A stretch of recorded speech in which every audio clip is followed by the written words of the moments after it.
Right. I think the momentum is going to be the same way, and trying to imply what we need to understand and balance between knowledge and wisdom. But I think here there's a little bit of knowledge. How many of you have taken TOEFL or test of English as a foreign language? Twice. All right. So majority of you have not taken it, and I think Srinivas is really attempting to do that, and because this guidelines, implied truth or inherently flawed. How many of you in the audience, before I start, know what I'm going to talk on? I know.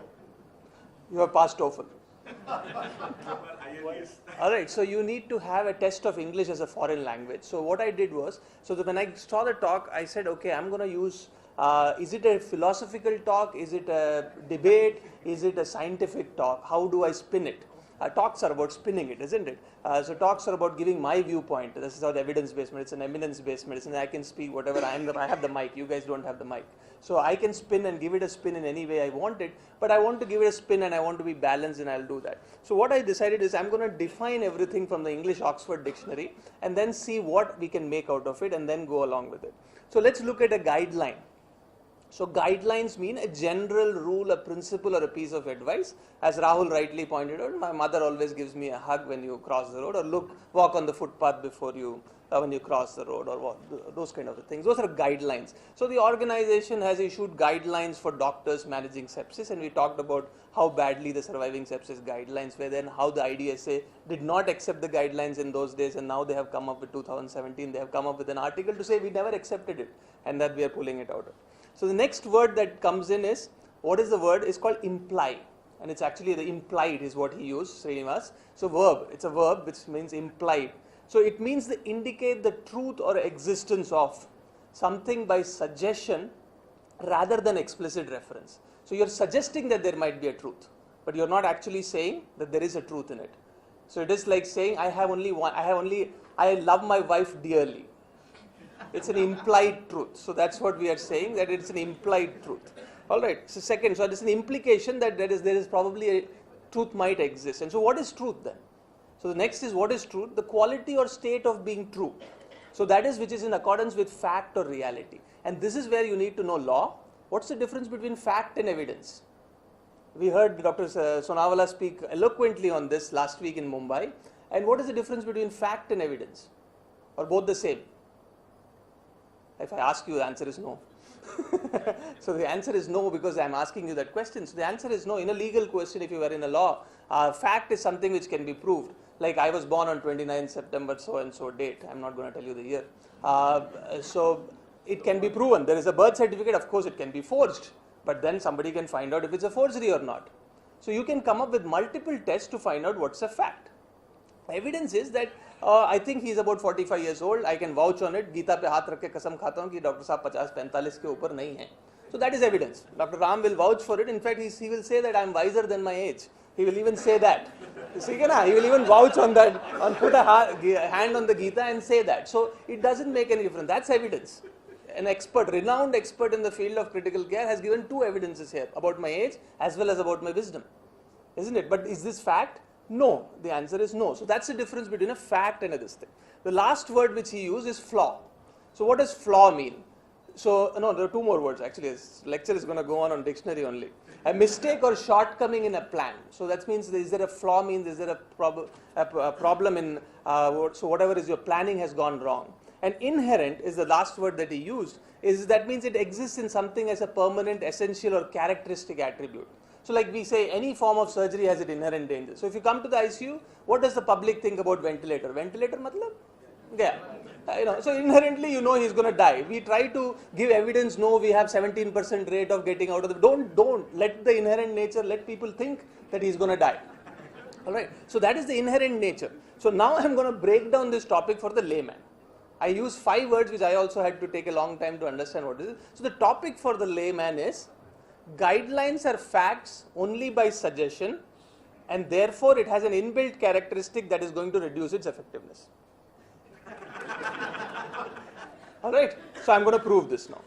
Alright, so very clear, they are facts only by suggestion. I know some people are it's still complex. So guidelines are facts only by suggestion, not by not by any reality.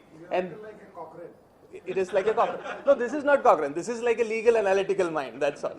And therefore, it has an inbuilt characteristic that is going to reduce its effectiveness. And we're going to talk about how we grave that in.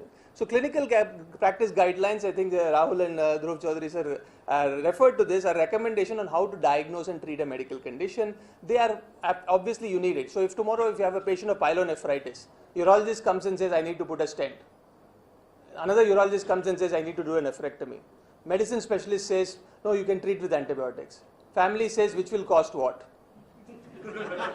So where do you answer? So what do you answer? So we need some kind of guideline. So what we do is up to date, isn't it? You look at up to date and you say, intervene, this is what is the cost or whatever. You quickly say and you tell the family, see, look, this is what it says. So putting a stent may be dangerous, nephrectomy might be cost, and so probably then you come to a clinical decision. But then there are guidelines to help us in this process. The modern definition of guidelines actually came from this IOM, Institute of Medicine's report in 1992 as a systematically developed statement. It's not something which on a whims and fancies of somebody to assist practitioner and patient decision about appropriate healthcare for a specific clinical condition like sepsis, like pyelonephritis, emphysematous pyelonephritis. What do you want to do in it?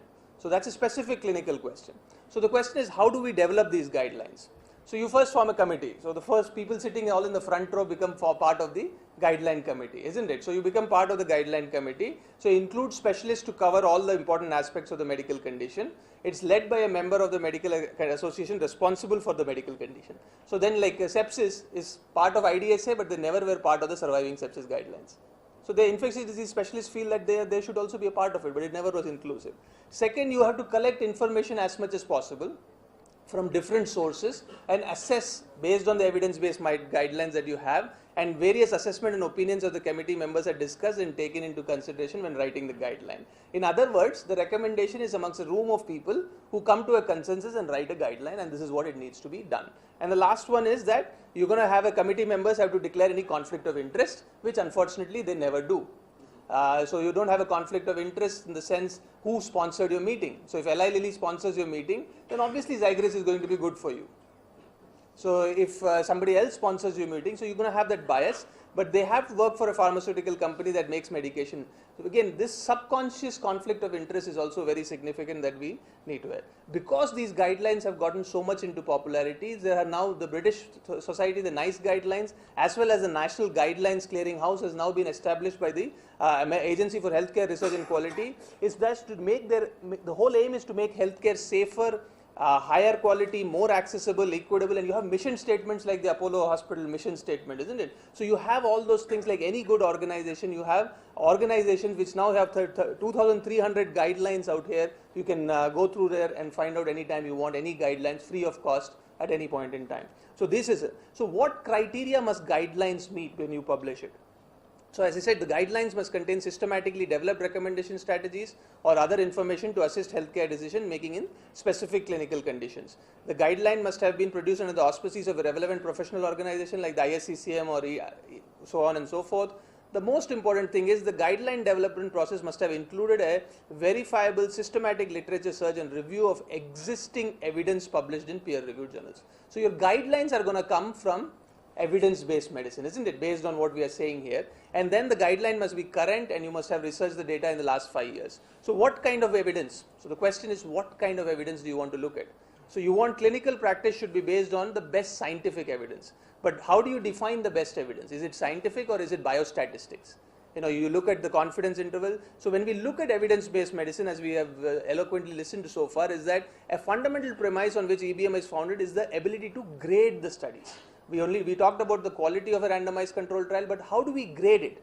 How do I say that your research is better than his research? On what basis? The number of patients enrolled? Or what is the basis of this? So that is where the problem comes. So the initial grading used to be like this, which is a pyramid, which was very nicely pointed out, that you have a level 1 is an RCT or a meta-analysis and so on.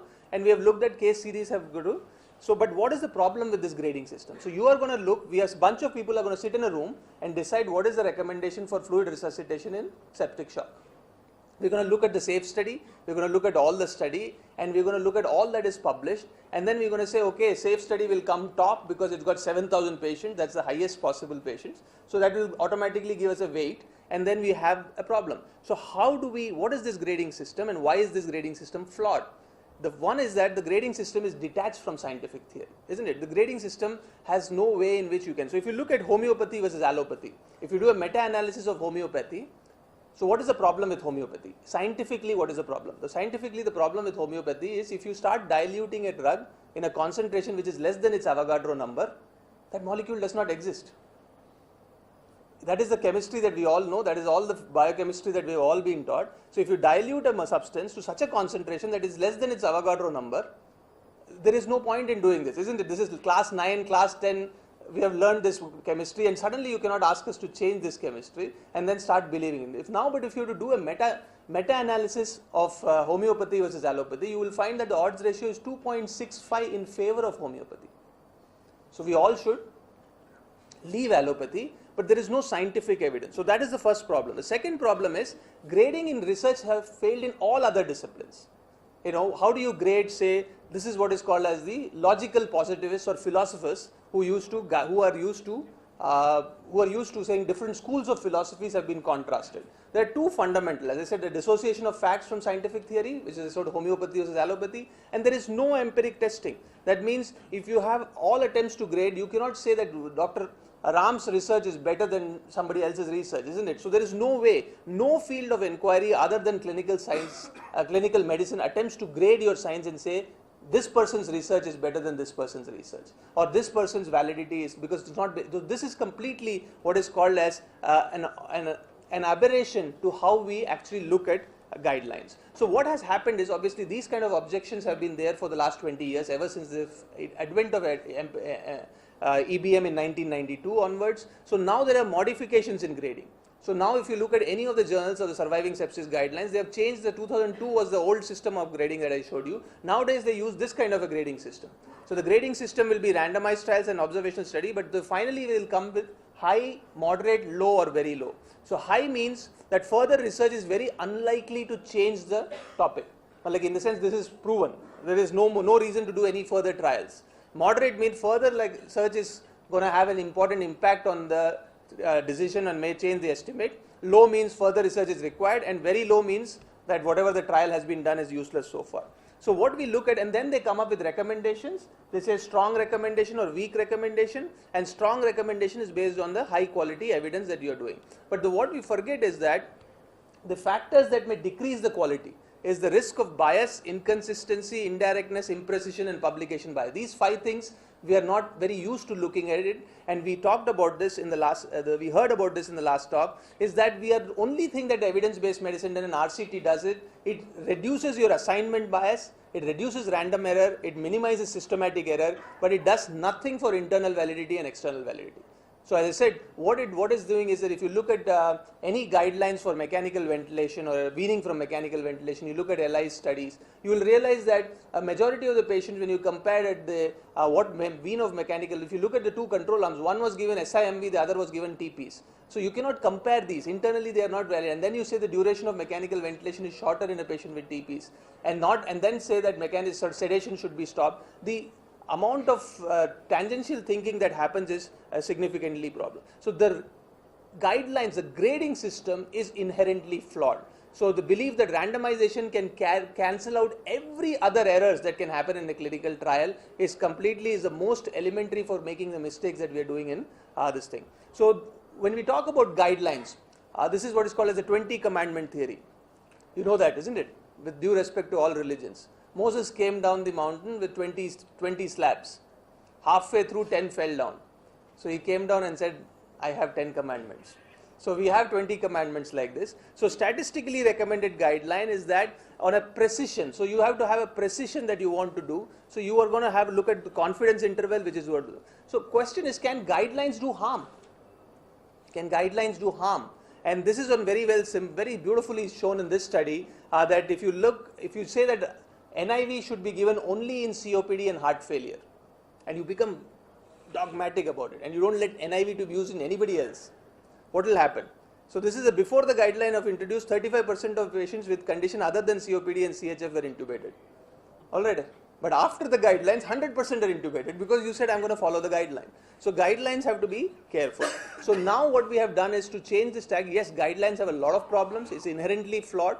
But people are working on their way and have realized these mistakes. They realize the mistakes of only looking at RCTs as the holy grail of evidence. So we have come down, and what now we are saying is that we have steps in writing guidelines which includes this, and reviewing the evidence and identifying the evidence in a systematic fashion is what is need to be done, and has to be thorough, transparent and reproducible. And now in 2017, whenever a guideline is produced, it is going to go through these rigorous qualities. So when you review the evidence, you're going to understand that it is not going to be, it is going to be on this fact that it's a balance, as Dr. Dhruv Chaudhary said, that the conscientious, explicit and judicious use of current best evidence. It's not that whatever is written in a randomized controlled trial is sued. It's the conscientious, explicit and judicious use, and the practice of evidence-based medicine requires integration of clinical expertise with the best available external clinical evidence from systematic research. It is based on a high level of evidence which is preferable but not exclusively derived from randomized controlled trials. I think we have laid the platform for you for such a long time in the last 1 hour that everybody would understand. I think the take-home message should be very simple, that if anybody can recognize this photo, Ram will recognize this photo because we were all in Mumbai last week. This is anybody with interest in painting will probably, I didn't have any interest in painting till last week also, and I still don't have. This is Raphael's great painting on the Greek thinkers.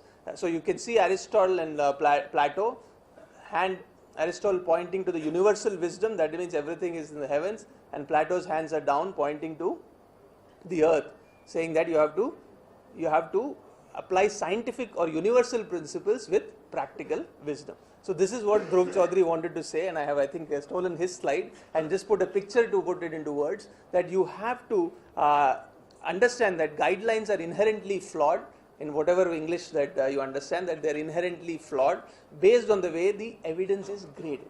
If you were to grade the evidence well, and if you are a good judge of the evidence and you understand the pitfalls of randomized controlled trials which Ram elucidated, I think it's going to be better. And people before Ram also have realized this, and newer grading systems have come in which decreases this flaw. So as of now, any guidelines before 2012, please take it with a pinch of salt, because they had a huge bias on certain things. And so as of now, whatever guidelines you're looking at, I would say they are thus implied truth and not the whole truth. So a clinical practice, clinical medicine applies scientific principles with practical wisdom. Thank you very much for your time.